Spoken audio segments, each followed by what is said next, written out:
Hi guys and welcome back to another Dot Race video, and today we're going to be playing MotoGP 21. We are here in Misano World Circuit Marco Simoncelli for round 15 of this Moto2 World Championship Career Mode.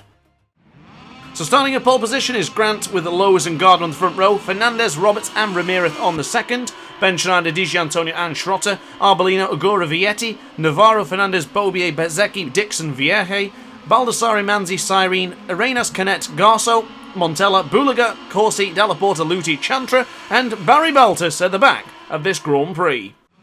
So starting in pole position, we start from the best place possible, and away we will go.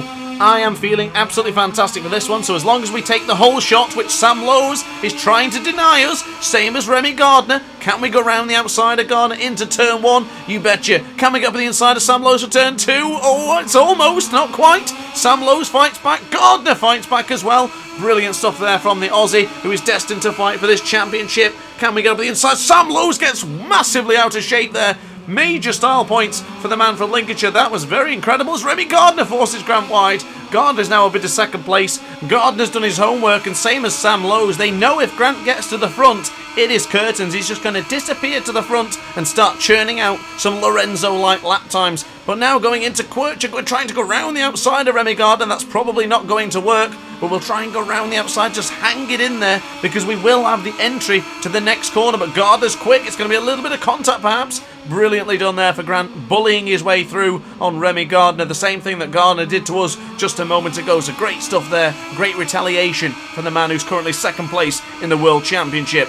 Now trailing behind Sam Lowe's. I've dropped the power setting down to 2. It doesn't feel necessary to use power setting 3 as much in this particular video. Now into Cavone. We are right on the rear of Sam Lowe's. We were so quick coming out of Cavone. Absolutely brilliant pace there coming in from Grant. Do we have a lunge ready and able for turn 14? It doesn't seem to be the case right now, but Sam Lowe's is riding extremely well. Now, of course, as mentioned earlier, Sam Lowe's wants to try and get to the front and deny us that chance from breaking away, but we don't know. Sam Lowe's may even break away. He was very quick in qualifying, and he was quick in the warm-up session earlier on today. But right now, trailing in behind Sam Lowe's, we'll have to just dig in and try and wait for a chance to overtake him.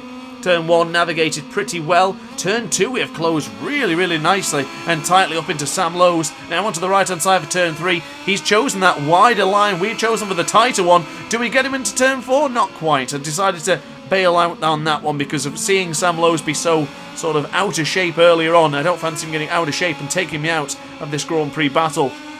We're now into turn 16, onto the rumble strip we go, getting right beside Sam Lowe's now, the Elfmark BDS rider, riding extremely well. Can we get up on the inside, going into Quircher? Doesn't seem to be the case right now. We actually got the front end a little bit bouncy there. The rear wheel ended up lifting up, a bit of an endo there, but nothing to concern ourselves with too much. Now onto the right hand side for turn 9. Is this brewing for an overtaking manoeuvre up into Cavone? Could we get it done? It'd be absolutely crazy if we manage it, but try and get in behind Sam Lowe's. He's doing his best to try and avoid just taking a slipstream into Cavone. We will go. Do we manage to get him here? Going onto the right-hand side for turn 11. We're super close. Can we go around the outside, going to the right-handers? That's beautifully done. Turn 12. Bit of contact there. And Sam Lowe's dives with the inside for turn 13. Brilliantly done for Lowe's. Well, I tell you what, I wasn't expecting Sam Lowe's to fight back into that particular corner. Talk about bravery doubled there. Both men from England absolutely going for it, 120%, just like the difficulties. Grant will try into Misano. Oh, Sam Lowe's, you are riding extremely well, my friend.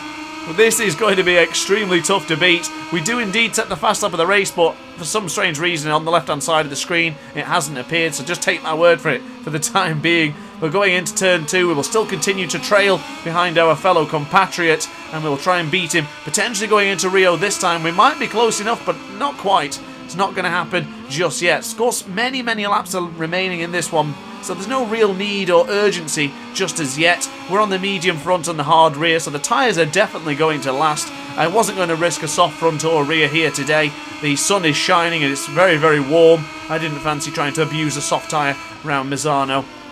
But into Quircher we go for the left-hander. Turn 8. Let's try and get back onto the rear of Sam Lowe's. He seems to pull away from us in the first and second sector, and then we claw it all the way back in for Sector 3 and Sector 4. Trying a wider line now going into Tremonto for turn 10. getting onto the rear of Sam Lowes. It's very, very important now that we remain with him. I don't think we necessarily have to use his slipstream because he seems to slow down a little bit on the exit of Cavone. So let's see if it does it once again. But going into Cavone, we get a lot of speed.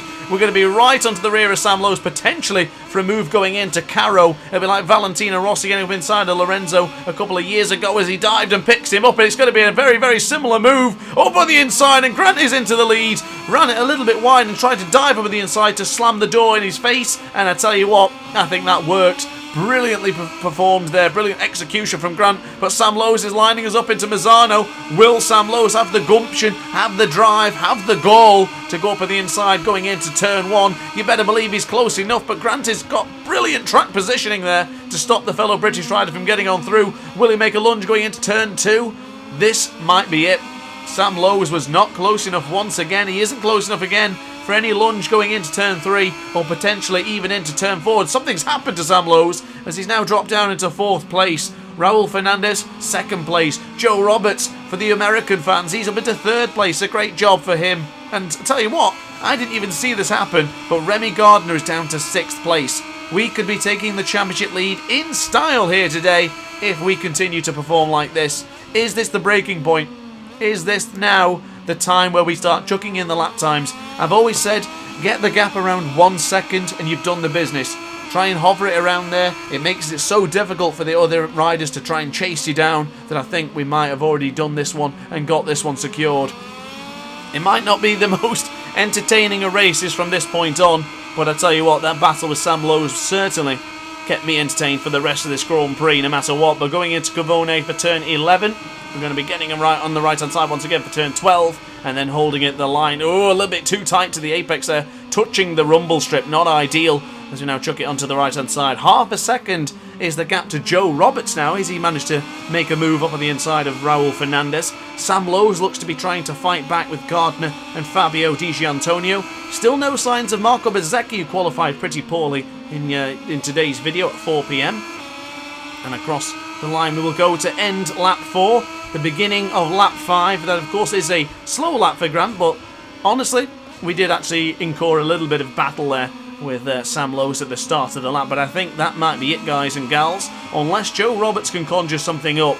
I'm sure the American supporters right now are hoping that Joe Roberts can just generate something to bring on to a battle, and quite honestly I'd be gladly to battle with Joe Roberts. He's not a championship contender, and of course I do love a good battle with other riders. But onto the left hand side we go. We're up by a tenth and a bit compared to our previous best lap time, which of course is the 1:38.746, which I think was the fastest lap of the race because it did turn red as we've seen it on the right hand side, but unfortunately the graphic on the left hand side has disappeared once again. That's the second time this season that has occurred, so unfortunately I can't really see who it is. But right now, still into power setting 2. I'm not sure if I even used power setting 3 in this particular video. I don't think it was necessary, because of course right now it's just a simple case of bringing it home. Lead the Grand Prix from start to finish now. Well, maybe not start. Sam Lowes and Gardner certainly tried to beat us up, but we've just come through with tremendous style. We're going into Cavone, lean it in on the right hand side once again for turn 12, touching the rumble strip there. Let's try and not cut the corner. The first track limit warning has been given for Grant. Of course, he has 4 more occasions of that one until he has to be given the long lap penalty. We want to try and avoid that. Of course, we don't want to do the long lap penalty at any point. And to my knowledge, the only time I've done a long lap penalty was in the USA, I think. I think the last time we did a long lap penalty was in the USA. Of course, that really scuppered our chances of the race. But for the time being, we're in a nice rhythm now. We're in a nice groove. We'll continue to push forwards and just make sure that Joe Roberts doesn't have a prayer of chasing us down. And we've already started well since we just set the fastest lap of the Grand Prix. A 1:38.226 goes to the way of which will be the new World Championship leader, no doubt, with Remy Gardner finishing in 6th place and Grant only being 1 point behind Remy Gardner. This certainly begs the chance, and the question is if Grant's going to take the championship lead, and tell you what, we are going to lead it with quite a lot of points if Grant can maintain this pace and Gardner remains in 6th place.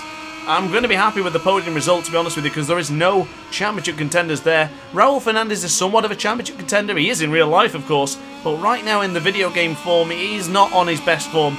He's had a a difficult couple of races these past couple of ones, and I haven't really seen him feature anywhere near the potential podium or victory standings, so we'll see how he gets on here today. But right now he is occupying third place and is in line for 16 valuable points. Good to see Bo Benschneider still in the top 8. The same can be said for Marcel Schrotter, one of the most underrated riders in Moto2. As we now go into the difficult sections of track, Sector 3. Now flicking into turn 13, and navigated quite nicely. They're going to be very similar paced lap time to the previous lap time, which of course was the 1:38.226. And as long as we maintain with a pace like that, we are going to be absolutely unbeatable. Now, there's not really much else for me to discuss, to be honest, in this one, because I think it's just going to be so effortlessly done. But we'll try and improve the lap times as we go and just see what we can produce. So across the line we will go, and it is a 1:38.188, so that's another improvement from the man who is currently leading this Grand Prix. And I tell you what, guys, I think that's going to be it for the sense of entertainment and excitement in this one. I'm happy with that, though, because it is nice to start chucking in the lap times and trying to be consistent. And of course in Ride 4 we used to do that quite a lot with the time trial challenges, and I haven't really been as consistent in MotoGP. I get a couple of laps here and there where I'm pretty consistent and the lap times are almost identical, but in an actual row, it has to be some of my most favourite tracks for me to do that in. And Misano is probably one of those tracks, so hopefully I can maintain something very similar.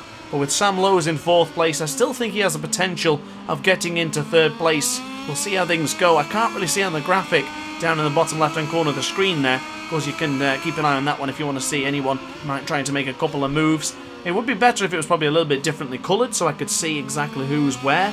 But for the time being, I guess it's a small thing. It's pretty much only really for me, for when I'm commentating this particular styles of videos, that it would really make advantage of it. But again, I left it, the anti-wheelie onto 5 and the engine brake on 5 as well. It's really made quite a difference. The bike feels tremendously smooth here in Misano. The grip is really high. I've very much enjoyed my time with Misano. Of course, I've still got plenty more laps to continue on, but I'm going to see if we can just keep on with this pace, because of course getting towards the end of the championship now, we've got Motegi next, we've got Chang, we've got Phillip Island, Valencia, Sepang, amazing circuits to go to very soon, and some of them are quite difficult. Of course Thailand we got took out last year in Moto3, and Motegi, never too well in Motegi. Last season 2nd place was probably one of my best results ever, and of course only barely got beaten by Darren Binder, which was a very entertaining and great battle in general. So hopefully we can do well into Motegi. But of course, great tracks coming soon, great battles which I hope will go down to the very wire. And honestly, this Moto2 Championship has been just as fun as Moto3 has been. Moto3 had a lot more overtakes and was a lot more aggressive and sort of just crazy. But honestly, this Moto2 career so far, we're 15 rounds in. Of course, at the conclusion of today's video, it'll only be 5 more rounds. Round 16 will be taking away into Motegi. This has been a great championship once again, and I'm really excited for our prospects in MotoGP. I still don't know where we're going to go. As mentioned before in the qualifying video, I don't know when or where I can sign a contract, because I didn't manage to get any contracts with any of the other teams I looked at early on in the season. The reputation points were just too low. But of course, leading the championship after this race, potentially winning the World Championship, you better believe that we're going to be offered some nice chunky contracts for some of the best riders and best teams in the world. But as long as we keep going this way, we might have to do another season in Moto2, which I don't think we'll have to. I did get one of the offers from one of the custom created teams, but honestly, I don't particularly like those. I did make a new livery with one of the Ducatis and I did quite like it, but I don't know, I just don't particularly like the custom liveries. I quite like just realism and going into an already established team and just trying to compete with them. It's kind of odd that some teams have 3 bikes effectively. Like, I remember what that has happened before. In Repsol Honda, they have had 3 Hondas with Casey Stone, Andrea Dovizioso and Danny Pedrosa. So it's not unheard of, but depending which team actually get the 3 bikes, I guess it would make more sense to go for some of the smaller teams, as they would then get a 3rd tertiary option for in developing the motorcycle. Well, who knows what's going to happen and what's around the corner. All I know is we've still got plenty of rounds left in this particular championship. This championship is far from over. Gardner and Grant are neck and neck. Sam Lowe's is not too far away. Bet Zeki has unfortunately not had a great result in this one so far. He will be there battling it out for the victory towards the end of the season, mark my words. So my apologies, I've not really discussed much about this race because of course for the time being we are 1.3 seconds clear from Joe Roberts and there isn't really much for us to see right now. So I very much appreciate if you're still sticking around. I'm always hesitant to do videos like this. Maybe I should probably stay behind and just allow the other riders to get through, because I don't want everyone to get bored. But for the time being, this happens in Moto2 quite a lot. We do see riders just disappear to the front. Take a look at Remy Gardner in Sachsenring this year. He was unbelievable, and that is in real life, of course, not in the video game form. As we now enter turn 14 for Caro, get onto the right-hand side. Our lap times have been not so bad. You know, we haven't been as consistent as I once hoped, but I'm still pleased with them nonetheless. We get a little bit too tight to the apex, and across the line we will go after navigating 16 for Misano. We'll be only a couple more laps away from the promised land and taking victory and also the championship lead, which is very, very important. So now go into turn 1 onto the right-hand side of the tyres.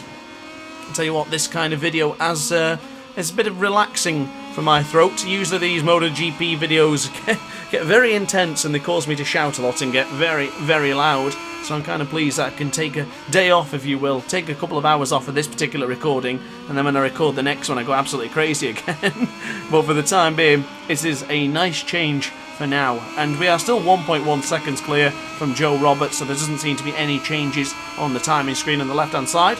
Tony Arbolino did actually get ahead of Marcel Schrotter, so good job to the young Italian, as we are now a tenth of a second quicker than our best lap time set way, way earlier on lap 6, 1:38.188. On to the right-hand side we will go for turn 10 for Tramonto. Nice, beautiful entry there. Get them to the fat part of the tyre and just accelerate, going underneath the Red Bull sign. Up by 0.3 of a second. This could be a damn decent lap if we go into Cavono carrying a lot of speed into turn 11, beautifully navigated, onto the right hand side once again for turn 12, and then on the right hand side even after that for turn 13, and then right hand side once again for turn 14 for Caro. So therefore we have to be extra careful on the left hand side because the left hand side of the tyre hasn't been used in quite a good couple of corners, navigated well nonetheless. And then going into the final corner for Misano, this could be our very first 1:37 lap in the race. Of course, the fast lap of the weekend was a 1:36 or 1:37.2, I think it was. And across the line we go, a 1:37.734. Phenomenal lap on lap 10. Just when the tyres are getting a bit worn out, Grant chucks in a 1:37 lap. Brilliantly done there for the new World Championship leader on the conclusion of this particular Grand Prix. Of course, the Moto3 World Champion won it right at the death in Valencia, just ahead of Darren Binder. Really enjoyed that one. It was funny to deny Petronas SRT from a World Championship and then try and give them one the next season here in Moto2. Surprised we got away with a track limit warning there. We just touched the green just ever so slightly. I expected a little bit of a track limit warning there, but thankfully we're quite okay.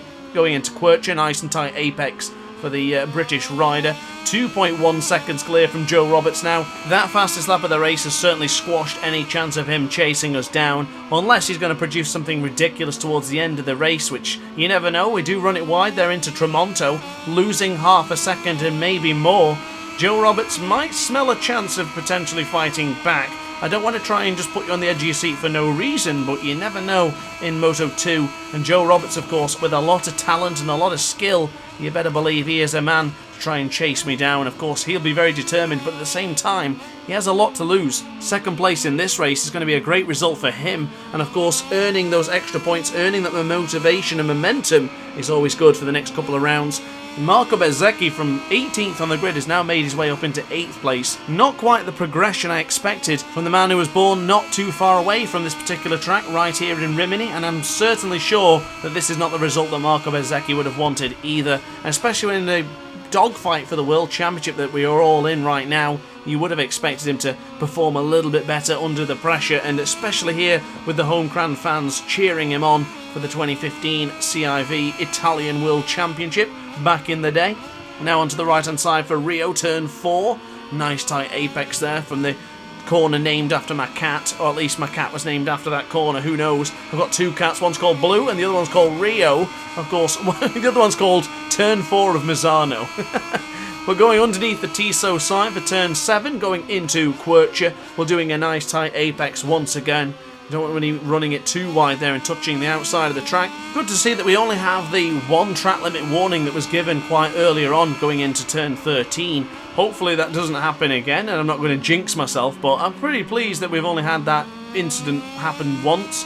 I often wonder how many times riders actually do it in race. Of course, we have a graphic here to see exactly how many times I've done it, as we have a quick cheeky look behind us there to see where Joe Roberts is. And it looks to be that Roberts, Fernandez, Gardner and Lowe's are all pretty close together. But even looking on the graphic in the bottom left-hand corner of your screen there is quite a lot of gaps separating quite a lot of riders. But going into the penultimate lap, we went into turn 14 a little bit gingerly there, actually, not the most confident of my abilities, and the gap is now down to 1.4 seconds. I don't think it's anything to really panic about, but going into Misano for turn 16, being chased down by the number 16, Joe Roberts, of course. So Grant will go across the line now to begin the final lap. Lap 13 of 13 is upon us, and take a look on the left-hand side of your screen. Sam Lowe's has recovered to third place in this race. Brilliant result there for Sam Lowe's. Will Raul Fernandez fight back at any point, as Sam Lowe's is now holding that never mind, Raul Fernandez has now taken back that third place, and Sam Lowe's has got the business to do once again. Gardner will be waiting for a possible chance of that third place as well. I don't think he's too far behind the British rider. Ben Schneider's up into 7th place. He's sort of remained there almost entirety of this Grand Prix, and Marco Bezzecchi not so sure how far he is behind Ben Schneider, but I think 8th place is the best that can be offered to Marco Bezzecchi here today. So quick recap of the riders right now. Grant is leading by 1.5 seconds. Roberts in 2nd place with Raul Fernandez in 3rd. Sam Lowe's will continue to fight to the death to try and chase down Raul Fernandez for that 3rd position. Gardner in 5th, Di Gianantonio 6th place right now, Ben Schneider in 7th, and Marco Bezzecchi, as just mentioned, in 8th place. So only a couple of corners now remaining for Grant, about 6 more corners. Cavone navigated well for turn 11, turn 12 navigated just the same as we go really tight to turn 13, and the same can be done for turn 14, as this is going to be another very special victory for the man from Warrington. Grant, sliding the rear there, a little bit of a premature celebration coming in from Grant. We go on to the left-hand side, track limit warning number 2, right at the death, as Sam Lowe's has now been beaten by Remy Gardner. Remy Gardner tries to withhold some of the battle of the point standings and trying to recover some more, but Grant will wheelie towards the line. He will go. Grant wins here in Misano in stunning fashion. Roberts and Fernandez in 2nd and 3rd. So as mentioned, Grant wins in dominating fashion. Joe Roberts with Raul Fernandez finish on the podium. Remy Gardner and Sam Lowe's 4th place and 5th respectively. So look at the championship standings, and Grant is back on top. Gardner has relinquished the championship lead and now trails by 11 points. Marco Bezzecchi 54 points behind, and Raul Fernandez 58. So look at the team championship. Red Bull KTM IO lead by 60 points over Petronas Sprinter Racing. That remains unchanged, and it seems to be that way for the rest of the season. For podium celebrations, beckon the man from Warrington once again as he dominates here in Misano. Brilliant race there for him, very, very competitive, and of course great to re-grab that championship lead that we desperately coveted. So guys, as always, thank you very much for watching the video. Hope you enjoyed. Like, comment and subscribe if you did. Hit the notification bell to be alerted to every single Dot Race upload. And upon that note, guys, thanks for watching, and ciao for now. Oh hi, didn't quite see you there. Good to see you're still here. If this video didn't quite sate your appetite, then why not watch some more Dot Race content by clicking the video shown on screen now. Furthermore, if you would like to follow me on social media, you can do so now with the links down in the description. Consider subscribing so you don't miss a single Dot Race video.